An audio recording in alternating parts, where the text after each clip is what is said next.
There are many ways to view, respond to, and treat newcomers and minorities in a society. This unit explores two very different aspects: racism and integration. The task of exploring racial superiority within cultural studies has a broad scope, and in order for this unit to be an effective part of our course, there is a need for delimitation. We will focus on terminology and some of the ideological background for racism and imperialism, as well as examples of alleged racist views in British society to illustrate the broader debate and issues pertaining to race that can be found throughout the Western world. Any examination or discussion on minorities, immigration, and integration will ultimately lead to a discussion on politically correct terminology, as these are delicate and sensitive areas of language. Before embarking on a specific topic, it is therefore useful to reflect upon terminology. What constitutes racism, and how is race defined? Racism originally meant pride in your race, a very different notion from today's associations to the term. In modern times, racism has held and continues to hold very negative connotations, and it remains a sensitive issue. Racism involves an attack on someone else's race, but beyond that can be difficult to define in a fixed form. Usually, racism and race are associated with skin color, but it can also be based on other biological characteristics. Furthermore, even though race is based on biology, biology alone is inadequate to define the term. However, in spite of complexities in definition, referring to several races holds no scientific meaningfulness, regardless of it being based on country of origin, religion, nationality, biology, or language. In scientific terms, there is only one race in the world, the human race. In practical terms, though, race is often found in public records, for instance in connection with the census. Generally speaking, using the term ethnic is more politically correct than racial when talking about minorities. There are also different views on what racism really is and which actions or views can be considered racist. Prejudice, hostility, intolerance, discrimination, and racism are all degrees of the same principle of creating generalized categories among and between groups of peoples. Because multiculturalism and associated issues, such as immigration restriction, integration models, and views on equality, are considered sensitive issues, it can be difficult to be critical towards newcomers in a community without being labeled as prejudiced, xenophobic, intolerant, or even racist. But the term racism generally only applies if an individual, institution, or community makes judgments on others based on biological characteristics, such as skin color, and the belief that these characteristics put some people in a separate category from themselves, inferior to their own standing. In other words, racism is based on the notion of racial superiority. Wanting to restrict immigration based on economic arguments thus cannot correctly be labeled racist, but wanting to restrict immigration of a specific group of people due to their skin color would. Simon Woolley, the director and one of the founders of Operation Black Vote, wrote "Racism Has Shades of Grey" in The Guardian in July 2010 regarding what constitutes racism and his views on terminology. Please read and assess his article in your compendium. Based on data from Statistics Norway, immigration figures for Norway can be broken down into the following statistics. Immigrants in Norway come from over 220 different countries. As of January 2014, approximately 760,000 people living in Norway either immigrated themselves or were born in Norway to immigrant parents. This accounts for 14.9% of the Norwegian population. About 380,000 of first and second generation immigrants in Norway have European origins. About 240,000 have Asian origins. About 97,000 have African origins. About 22,000 have Latin American origins, and about 12,000 have North American or Oceanian origins. The largest national groups of newcomers, i.e. first-generation immigrants, originate from Poland, Sweden, and Lithuania, while the largest national groups of second-generation immigrants originate from Pakistan, Somalia, and Iraq. Consider the following scenario. A Norwegian politician advocates stricter immigration control, stating that the rising figures of immigrants from the Middle East are of concern because of recurring cultural and religious clashes in areas with high concentration of settlements. The politician explains that integration has become a major challenge as a result, and Norwegian is not the primary language spoken in areas where many people of Middle Eastern descent have settled. In fact, in kindergarten and schools in these areas, first and second generation immigrants represent the majority, leaving so-called ethnic Norwegians the minority, further complicating integration of newcomers. The politician therefore wishes to set a cap on the number of newcomers originating from the Middle East that will be granted access to Norway, particularly from Pakistan and Iraq. When asked about his proposed legislation program on immigration and how this will affect the substantial flow of Swedish immigration into Norway, providing labor to bars and restaurants, the politician says that no measures will be taken to hinder this particular type of immigration. Can this politician's outlook be considered racist? Why? Why not?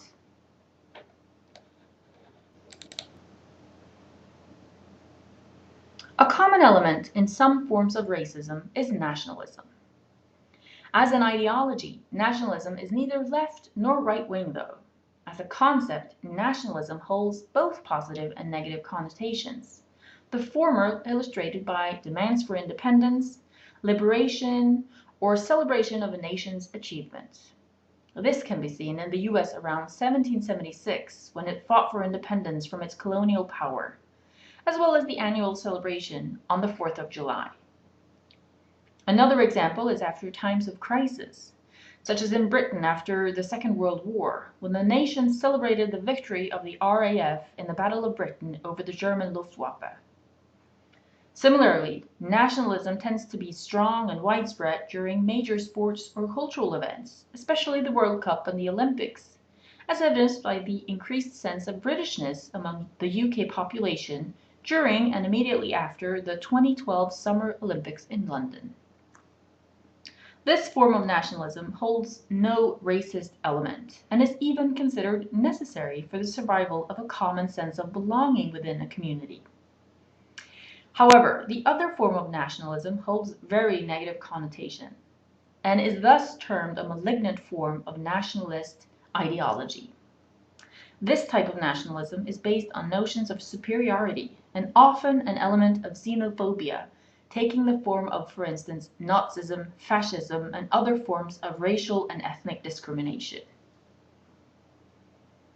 In Western history, nationalism has generally been described as having 5 main phases of impact. First, the liberal phase, when it was used as a tolerant ideology and, quote, associated with various aspects of democratic and social progress, unquote.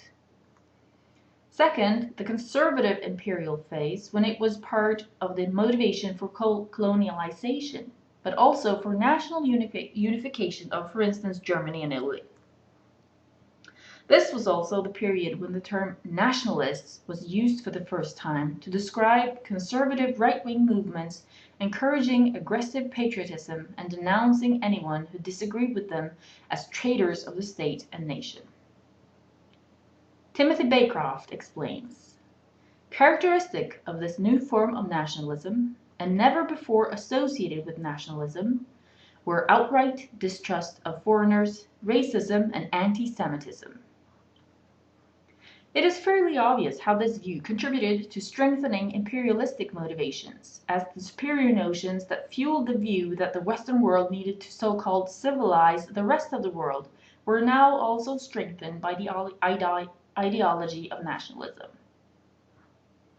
The final phases of nationalism in Western history are the liberal victory, when the concept of national self-determination placed the notions of a nation and nationalism back in a positive light, but still negative associations continue to exist, such as in Mussolini's fascist Italy and Hitler's Nazi Germany.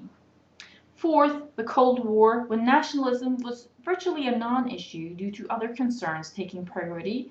And finally, fifth, post-Cold War atmosphere, where ethnic and regional nationalism has increased its presence, illustrated by conflicts in Chechnya and the Balkans.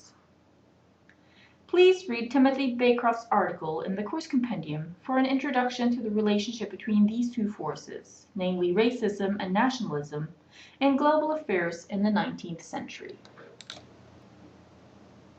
Racial superiority, the white man's burden, and the notion of a divine right or destiny to rule over lesser races as part of a civilizing mission are all aspects of European, including British, imperial history. The second phase of nationalism is also the source of later right-wing movements, such as Hitler's nationalism, but also less destructive forces still visible in many societies today. One example is British politician Enoch Powell, who has been linked to debates about the far right, the use of nationalism, and racism. He was a conservative politician and MP in Britain in the 1960s, who briefly became a national figure due to his controversial rhetoric concerning Britain's non-white population. On April 20, 1968, in what came to be called his Rivers of Blood speech, Powell evoked the British race question. According to Britannica, the Nationality Acts, he argued, were flooding London and Midlands ghettos with Indian, Pakistani, African, and West Indian immigrants, who could claim British citizenship because of their Commonwealth status. In time, the influx, he charged, would cause a bloody race war. He also called for voluntary repatriation of these immigrants. Please read Powell's Rivers of Blood speech. Discuss his imagery and message, and in what ways his speech can be considered racist. Powell's controversial speech must be seen in the context of the 1960s. There was substantial racial tension and anti-immigration sentiment in Britain, and his speech in 1968 coincided with the new Commonwealth Immigrants Act, introducing racial categorization, and on the other end of the scale, the Extended Race Relations Act. As Ian R.G. Spencer explains, the speech was not just an attack on the bipartisan immigration policy, which seemed to Powell to be overly generous to potential Asian and Black immigrants, but an assault on the proposed new Race Relations Act, which was intended to provide a mechanism which would allow members of minority ethnic communities to achieve equality of treatment in key areas such as housing and employment. It appears that the controversy regarding Powell's speech was not about the content of his statement, but the language and rhetoric he used. What Powell called for was an end to non-white immigration and for organized and subsidized repatriation, claiming that increasing figures of non-white immigration posed a profound threat to Britain's stability and identity. According to Spencer, this was in keeping with a widespread public mood that was hostile to continued Asian and Black immigration. In other words, Powell said what many Britons were thinking and served as a voice of public concerns and discontent. However, what made Powell's speech hard to swallow for many Britons and his fellow politicians was the imagery he used in his speech. Edward Heath, Conservative Party leader in 1968, excluded Powell from the shadow cabinet due to the alarmist tone used in the Rivers of Blood, stating that, quote, "I have told Mr. Powell that I consider the speech he made in Birmingham yesterday to have been racialist in tone and liable to exacerbate racial tensions. This is unacceptable from one of the leaders of the Conservative Party and incompatible with the responsibility of a member of the shadow cabinet," unquote. Part of the context for Powellism can be found in the activities and support for the National Front in the 1960s. Linked to the race riots of 1958, social problems were widespread in certain areas where support for the National Front was particularly strong. Powell did in fact base some of his speeches and statements on NF material. such as the example of a girl being the only white child in her class. However, as Clem Jones explains in Windrush, this information was fabricated, meaning that Powell based his speech on false information. There is still substantial current relevance of the discussion about whether Powell represented racist remarks, illustrated by the row over Conservative MP Nigel Hasselow in 2007. Hasselow stated that Enoch Powell was right in the claims he made in 1968, and due to these comments, Hasselow was forced to resign. Please read the 3 articles in your compendium on Hasselow and Powell and assess whether or in what ways Hasselow's comments were racist. The National Front remains active in British society, with campaigns such as Keep Britain White and Stop the Invasion. There are also other similar far-right organisations such as the English Defence League and the British National Party. The leader of the BNP, Nick Griffin, has been given more media coverage recently, and the BNP has secured its first seats in the European Parliament.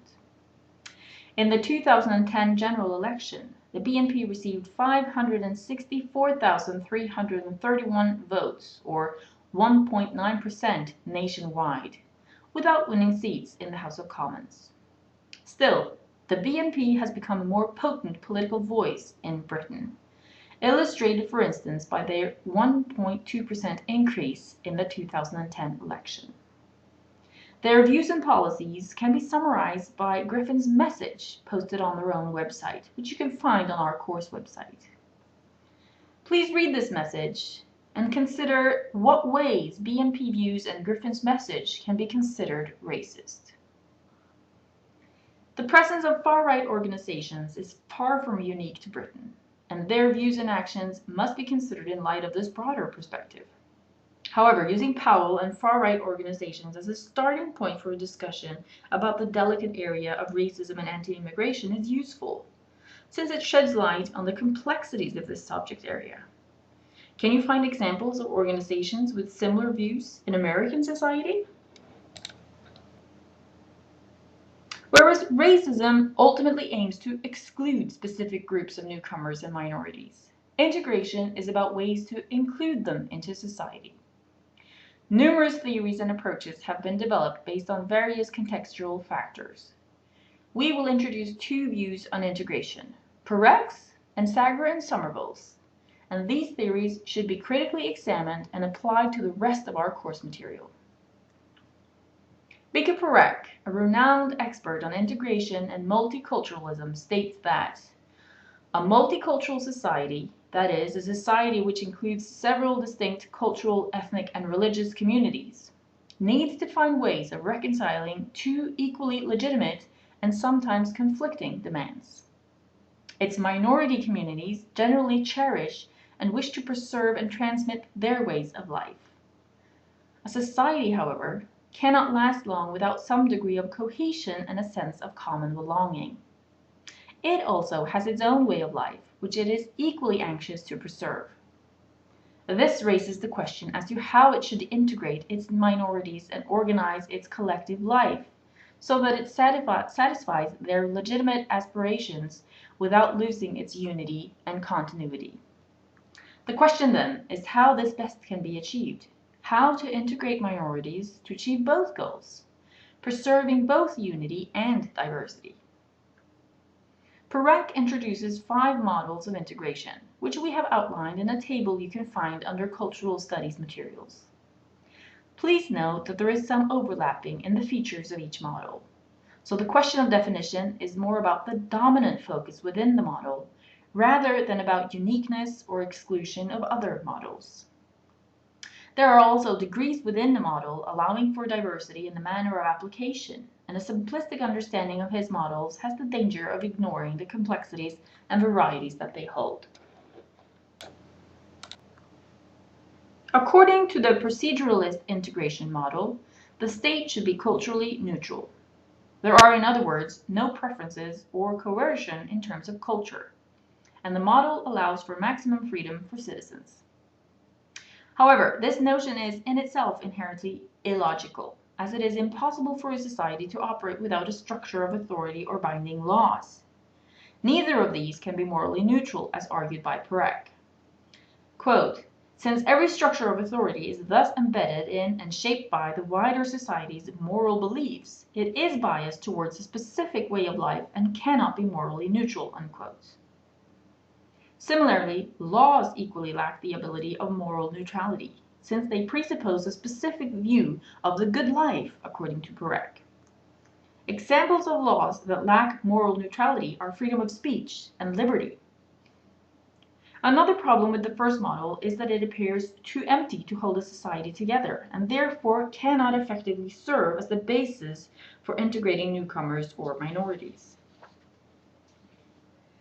Advocates of the assimilationist model require that minorities merge into the existing culture, shedding their ethnic past. However, there are degrees of assimilation, and societies are never completely homogeneous or unified to begin with. The main argument is that individuals of a community must share a common culture, ranging from values and morals to practices, where solidarity and a sense of belonging is the goal. Assimilation is, in other words, linked to shared loyalties.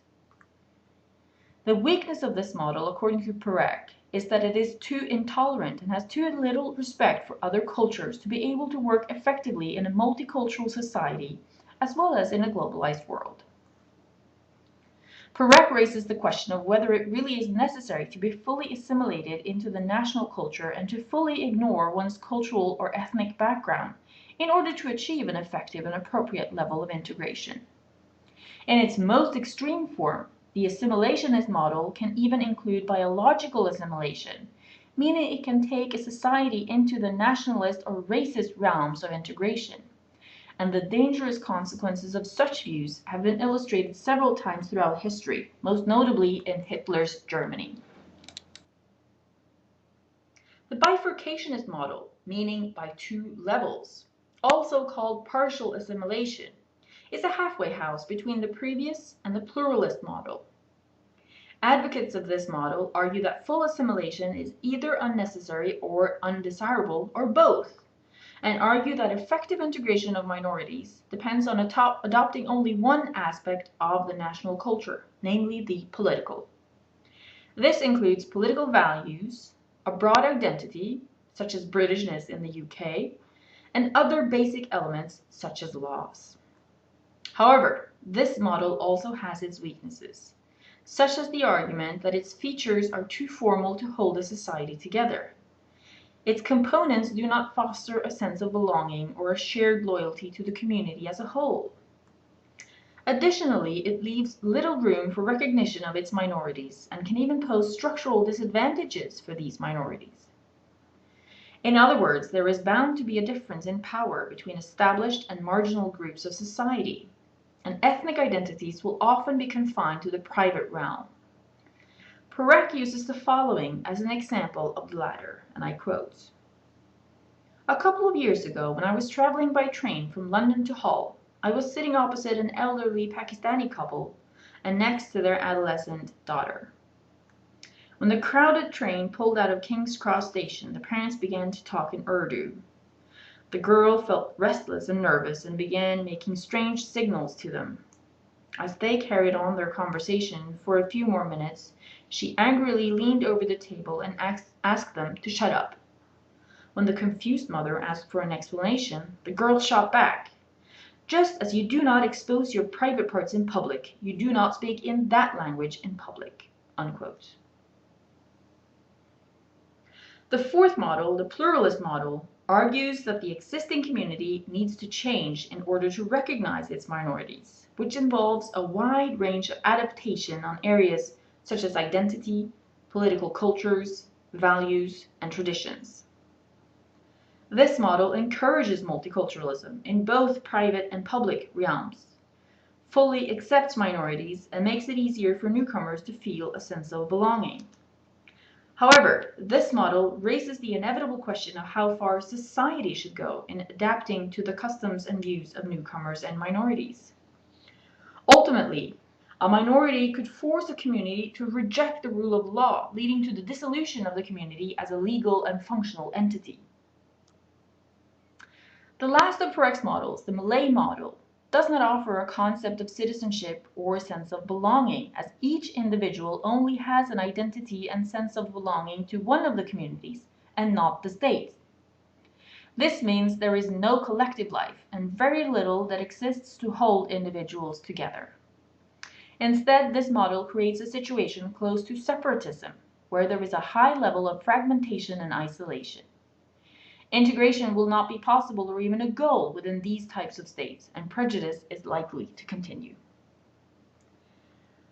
All models, then, have weaknesses of definition and application, but the two forms of assimilation and the pluralist model are most frequently used in Western societies today, including Britain and the US. While still relevant to debates on multiculturalism and integration, Parek's models from 1998 have been challenged by more recent publications on this topic. One of them is Building a British Model of Integration in an Era of Immigration by Shamit Sagar and Will Somerville from May 2012. They argue that integration in Britain has never followed any clearly defined model, and that political debates about this topic illustrate, quote, a deep-seated ambivalence about immigrants and immigration in British society, unquote. Please read the article by Sagar and Somerville in the course compendium, where three main categories of integration, national identity, immigrant outcomes, and successful communities, are explored, focusing on the main features and challenges of integration in the UK. How do Sagar and Somerville compare UK integration to US approaches? How would you compare Sagar and Somerville's integration theories to Parek's models? Finally, we leave you with some discussion topics. Why do we need integration? What sort of integration does society need, and how far should integration go? Which model is more appropriate and/or effective? How far should the individual go in renouncing his or her cultural or ethnic background in order to become integrated into society? How far should society go in accommodating integration? How far should the community go in adapting to its minorities? What role should the state or government have in the process of integration? What are positive and negative aspects of multiculturalism? What are the pro and con arguments regarding whether immigrants and ethnic minorities are useful or a burden for society?